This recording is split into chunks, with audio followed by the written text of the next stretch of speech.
दोस्तों नमस्कार। स्वागत है आपका हमारे YouTube channel Sandeep educational academy में। दोस्तों पढ़ाई के साथ प्रैक्टिस भी करते रहिए। हम लोग आज शुरू करते हैं उत्तर प्रदेश पुलिस भर्ती परीक्षा 2025-26 का प्रैक्टिस सेट। तो आइए चलते हैं आज के पहले क्वेश्चन में। भारतीय संविधान के किस भाग में नागरिकता संबंधी प्रावधान किया गया है? दोस्तों भारतीय संविधान के किस भाग में नागरिकता संबंधी प्रावधान किया गया है? भाग 1, भाग 3, भाग 2 या भाग 5? तो दोस्तों भारतीय संविधान में नागरिकता संबंधी प्रावधान दोस्तों भारतीय संविधान में नागरिकता संबंधी प्रावधान भाग 2 में किया गया है। किस भाग में दोस्तों? भाग 2 में नागरिकता संबंधी प्रावधान किया गया है। चलिए चलते हैं आज के दूसरे क्वेश्चन में। भारत में सामुदायिक विकास कार्यक्रम का प्रारंभ कब हुआ? भारत में सामुदायिक विकास कार्यक्रम का प्रारंभ कब हुआ? 1959, 1952, 1954 या 1956? दोस्तों भारत में 1952 में सामुदायिक विकास कार्यक्रम का प्रारंभ किया गया था। दोस्तों कब किया गया था? भारत में सामुदायिक विकास कार्यक्रम का प्रारंभ सन 1952 में किया गया था। तो हमारा सही ऑप्शन होगा क्वेश्चन नंबर बी। हमारा सही ऑप्शन होगा बी। भारत में सामुदायिक विकास कार्यक्रम प्रारंभ सन 1952 में हुआ था। चलिए चलते हैं आज के दूसरे क्वेश्चन के साथ। क्वेश्चन नंबर 3, भारत में ग्राम स्तर पर त्रिस्तरीय पंचायत प्रणाली की सिफारिश किस समिति ने की थी? भारत में ग्राम स्तर पर त्रिस्तरीय पंचायत प्रणाली की सिफारिश किस समिति ने की थी? ए है बलवंत राय मेहता समिति, बी है पी.के. थुंगनु समिति, सी है अशोक मेहता समिति या डी है अलग सिंघवी समिति। तो इसका ऑप्शन होगा सर जी दोस्तों डी नंबर। भारत में त्रिस्तरीय पंचायत प्रणाली की शुरुआत अलग सिंघवी समिति ने की थी। चलिए चलते हैं आज के अगले क्वेश्चन नंबर 4। भारत के सभी नागरिकों के लिए एक समान नागरिक संहिता का प्रावधान संविधान के किस अनुच्छेद में किया गया है? भारत के सभी नागरिकों के लिए एक समान नागरिक संहिता का प्रावधान संविधान के किस अनुच्छेद में किया गया है? अनुच्छेद 42, अनुच्छेद 45, अनुच्छेद 44 या फिर अनुच्छेद 50? दोस्तों भारत के सभी नागरिकों के लिए एक समान नागरिक संहिता प्रावधान संविधान के अनुच्छेद 44 में किया गया है। किस अनुच्छेद में दोस्तों? अनुच्छेद 44 में। अनुच्छेद 44 में भारत के सभी नागरिकों के लिए एक समान नागरिक संहिता का प्रावधान किया गया है। तो हमारा ऑप्शन होगा सी नंबर हमारा करेक्ट ऑप्शन होगा। दोस्तों अनुच्छेद 44 में भारत के सभी नागरिकों के लिए एक समान नागरिक संहिता का प्रावधान किया गया है। चलिए चलते हैं अगले क्वेश्चन नंबर 5। भारत के सुप्रीम कोर्ट में न्यायाधीशों के पदों की संख्या में परिवर्तन का अधिकार किसे है? दोस्तों भारत के सुप्रीम कोर्ट में न्यायाधीश के पदों की संख्या में परिवर्तन का अधिकार किसे है? राष्ट्रपति को, प्रधानमंत्री को, संसद को या भारत के मुख्य न्यायाधीश को?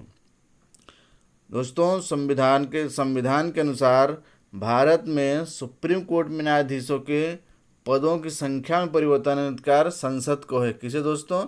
संसद को। इसलिए हमारा ऑप्शन हो जाएगा सी। हमारा करेक्ट ऑप्शन होगा सी। संसद को सुप्रीम कोर्ट में न्यायाधीश के पदों की संख्या में परिवर्तन का अधिकार है। चलिए चलते हैं आज के अगले क्वेश्चन के साथ। Question number 6। दोस्तों क्वेश्चन नंबर 6, जनगणना 2011 के अनुसार जनघनत्व कितना है? दोस्तों जनगणना 2011 के अनुसार भारत का जनघनत्व कितना है? जनगणना 2011 के अनुसार भारत का जनघनत्व कितना है? जनगणना 2011 के अनुसार भारत का जनघनत्व कितना है? 382, 386, 340 या 372? दोस्तों जनगणना के अनुसार भारत का जनघनत्व 382 है। कितना दोस्तों? 382। इसलिए हमारा ऑप्शन होगा ए नंबर हमारा सही ऑप्शन होगा। दोस्तों चलिए चलते हैं आज के अगले क्वेश्चन के साथ। निम्नलिखित में कौन सा देश भारत से सबसे लंबी स्थलीय सीमा साझा करता है? निम्नलिखित में से कौन सा देश भारत से सबसे लंबी स्थलीय सीमा साझा करता है? चीन, बांग्लादेश, म्यांमार या फिर पाकिस्तान? दोस्तों, बांग्लादेश भारत से सबसे लंबी स्थलीय सीमा साझा करता है। कौन दोस्तों? बांग्लादेश। बांग्लादेश भारत से सबसे लंबी स्थलीय सीमा साझा करता है, इसलिए हमारा ऑप्शन होगा दोस्तों बी नंबर। बांग्लादेश भारत से सबसे लंबी स्थलीय सीमा साझा करता है, इसलिए हमारा करेक्ट ऑप्शन होगा बी। चलिए चलते हैं अगले क्वेश्चन के साथ। क्वेश्चन नंबर 8, निम्नलिखित में से भारत कौन सा राज्य 3 तरफ से अंतर्राष्ट्रीय सीमा साझा करता है?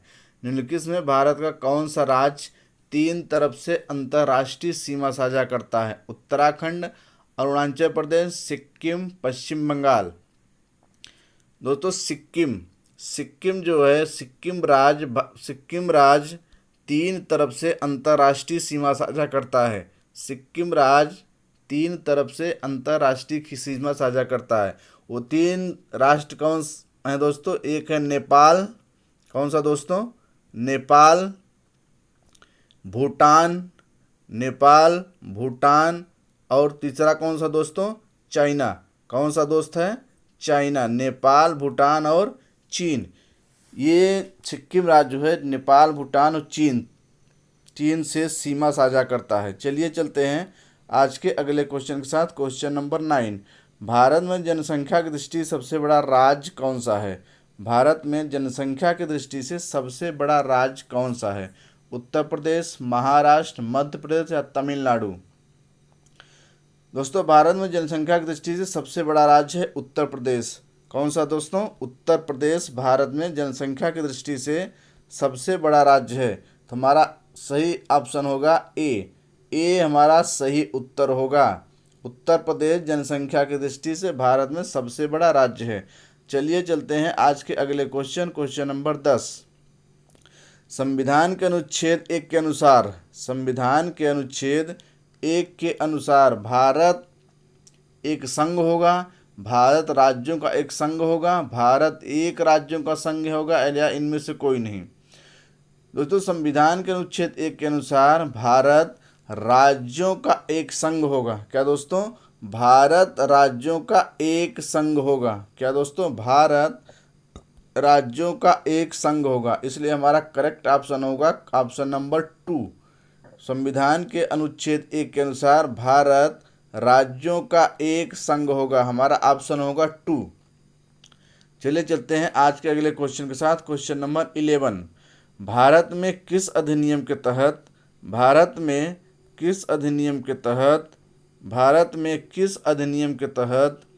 लोक सेवा आयोग का गठन किया गया था? दोस्तों, भारत में किस अधिनियम के तहत लोक सेवा आयोग का गठन किया था?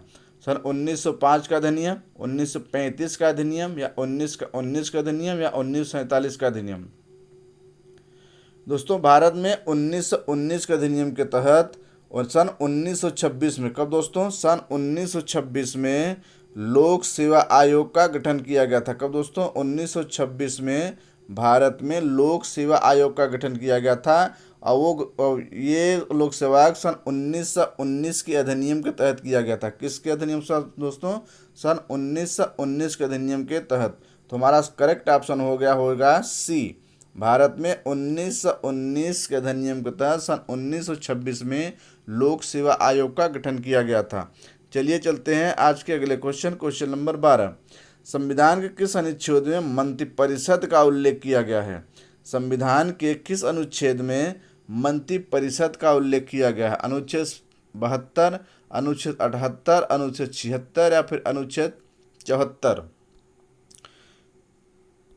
दोस्तों, संविधान के अनुच्छेद 74 भारत के संविधान के अनुच्छेद 74 में मंत्रिपरिषद का उल्लेख किया गया है।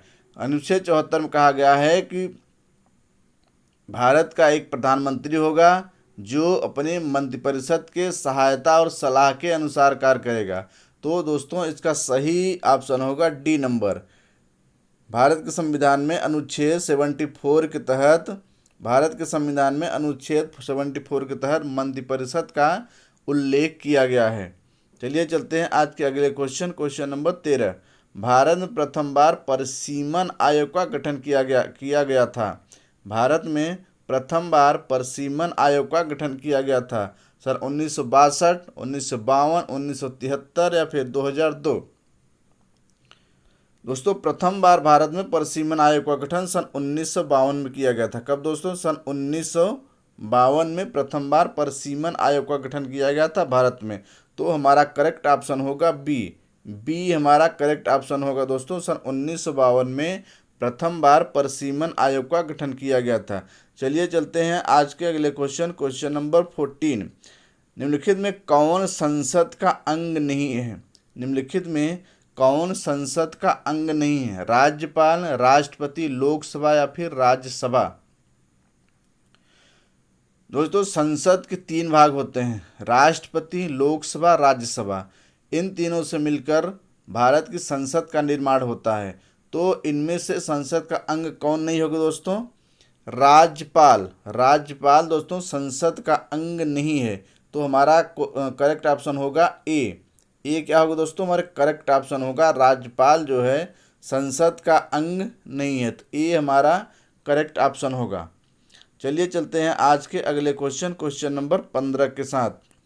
संविधान के अधिकतर प्रावधान किस अधिनियम से लिए गए हैं? दोस्तों संविधान के अधिकतर प्रावधान किस अधिनियम से लिए गए हैं? संविधान के अधिकतर प्रावधान किस अधिनियम से लिए गए हैं? संविधान के अधिकतर प्रावधान किस अधिनियम के लिए गए? अनुच्छेद 1935 का अधिनियम, अनुच्छेद 1935 का अधिनियम, 1919 का अधिनियम, 1909 का अधिनियम या 1947 का अधिनियम। दोस्तों भारतीय संविधान का अधिकतर प्रावधान सन 1935 के अधिनियम से लिया गया है। किसके दोस्तों? सन 1935 के अधिनियम से भारतीय संविधान का अधिकतर प्रावधान लिया गया है। इसलिए हमारा करेक्ट ऑप्शन होगा दोस्तों ए हमारा दोस्तों करेक्ट ऑप्शन होगा। सन 1935 के अधिनियम से संविधान के अधिकतर प्रावधान ग्रहण किए गए हैं। चलिए चलते हैं आज के अगले क्वेश्चन के साथ। निम्नलिखित में से कांग्रेस किस अधिवेशन में महात्मा गांधी को अध्यक्ष चुना गया था? निम्नलिखित में से कि कांग्रेस किस अधिवेशन में महात्मा गांधी को अध्यक्ष चुना गया था? सूरत अधिवेशन 1907, लखनऊ अधिवेशन 1916, बेलगांव अधिवेशन 1924 या फिर कानपुर अधिवेशन 1925। दोस्तों महात्मा गांधी को प्रथम बार और मात्र एक ही बार चुना गया था, वो था बेलगांव अधिवेशन सन 1924। कब दोस्तों? बेलगांव अधिवेशन 1924 को महात्मा गांधी को कांग्रेस का अध्यक्ष चुना गया था। तो इसलिए हमारा करेक्ट ऑप्शन होगा दोस्तों सी हमारा करेक्ट ऑप्शन होगा। बेलगांव अधिवेशन सन 1924 में महात्मा गांधी को प्रथम बार कांग्रेस का अध्यक्ष चुना गया था। तो हमारा दोस्तों करेक्ट ऑप्शन होगा सी। चलिए चलते हैं अगले क्वेश्चन नंबर 17। भारतीय राष्ट्रीय कांग्रेस का प्रथम मुस्लिम अध्यक्ष कौन था? दोस्तों भारतीय राष्ट्रीय कांग्रेस का प्रथम मुस्लिम अध्यक्ष कौन था? मोहम्मद अली जिन्ना, लियाकत अली, बदरुद्दीन तैयब जी या फिर आगा खान। दोस्तों भारतीय राष्ट्रीय कांग्रेस का प्रथम मुस्लिम अध्यक्ष थे बदरुद्दीन तैयब जी। कौन थे दोस्तों? बदरुद्दीन तैयब जी भारतीय राष्ट्रीय कांग्रेस के प्रथम मुस्लिम अध्यक्ष थे। इसलिए हमारा ऑप्शन होगा सी। कौन सा दोस्तों? सी हमारा दोस्तों करेक्ट ऑप्शन होगा। बदरुद्दीन तैयब जी भारतीय राष्ट्रीय कांग्रेस के प्रथम मुस्लिम अध्यक्ष थे। चलिए चलते हैं आज के अगले क्वेश्चन के साथ। कांग्रेस का दूसरा अधिवेशन निम्नलिखित में किसकी अध्यक्षता में हुआ था? दोस्तों कांग्रेस का दूसरा अधिवेशन निम्नलिखित में से किसकी अध्यक्षता में हुआ था? सुरेंद्र बनर्जी, दादा भाई नौरोजी, फिरोज शाह मेहता, फिर जॉर्ज यूले। दोस्तों कांग्रेस का दूसरा अधिवेशन दादा भाई नौरोजी की अध्यक्षता में हुआ था। किसके दोस्तों? दादा भाई नौरोजी के अध्यक्षता में कांग्रेस का दूसरा अधिवेशन हुआ था। किसके दोस्तों? दादा भाई नौरोजी। तो हमारा करेक्ट ऑप्शन हो जाएगा बी हमारा करेक्ट ऑप्शन होगा। दादा भाई नौरोजी के अध्यक्षता में कांग्रेस का दूसरा अधिवेशन हुआ था। चलिए चलते हैं आज के अगला क्वेश्चन नंबर 19। निम्नलिखित में किस वर्ष स्वराज पार्टी का गठन किया गया था? निम्नलिखित में से किस वर्ष स्वराज पार्टी का गठन किया गया था? दोस्तों 1923, कब दोस्तों? सन 1923 में स्वराज पार्टी का गठन किया गया था। सन 1923 में स्वराज पार्टी गठन किया गया था, जिसके गठनकर्ता थे मोतीलाल नेहरू और सी आर दास। कौन थे दोस्तों? मोतीलाल नेहरू और सी आर दास ने सन 1923 में इलाहाबाद में स्वराज पार्टी का गठन किया गया था। इसलिए हमारा करेक्ट ऑप्शन होगा दोस्तों ए। कौन सा दोस्तों? ए हमारा करेक्ट ऑप्शन होगा। सन 1923 में स्वराज पार्टी का गठन किया गया था। चलिए चलते हैं आज के अगले क्वेश्चन।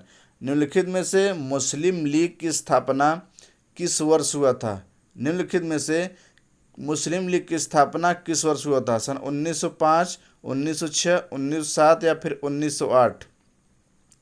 दोस्तों 1906 में भारत में सन 1906 में मुस्लिम लीग की स्थापना हुई थी। कब दोस्तों? सन 1906 में मुस्लिम लीग की स्थापना हुई थी। तो हमारा करेक्ट ऑप्शन कौन सा होगा दोस्तों? बी हो जाएगा हमारा करेक्ट ऑप्शन। सन 1906 में मुस्लिम लीग की स्थापना हुई थी। चलिए चलते हैं आज के अगले क्वेश्चन और अंतिम क्वेश्चन, क्वेश्चन नंबर 21 के साथ। वेदों की ओर लौटे का नारा किसने दिया था? वेदों की ओर लौटो का नारा किसने दिया था? महात्मा गांधी, सुभाष चंद्र बोस, दयानंद सरस्वती या राजा राम मोहन राय? दोस्तों दयानंद सरस्वती ने वेदों की ओर लौटो का नारा दिया था। कौन दोस्तों? दयानंद सरस्वती ने वेदों की ओर लौटो का नारा दिया था। कौन दोस्तों? दयानंद सरस्वती ने वेदों की ओर लौटो का नारा दिया था। हमारा करेक्ट ऑप्शन होगा सी। तो दोस्तों ये था आज का ये वीडियो कैसा लगा? अपना राय कमेंट बॉक्स में अवश्य दो। दोस्तों यदि आप हमारे चैनल पर नए हैं तो इस चैनल को लाइक, सब्सक्राइब और शेयर करें। वीडियो देखने के लिए बहुत बहुत धन्यवाद।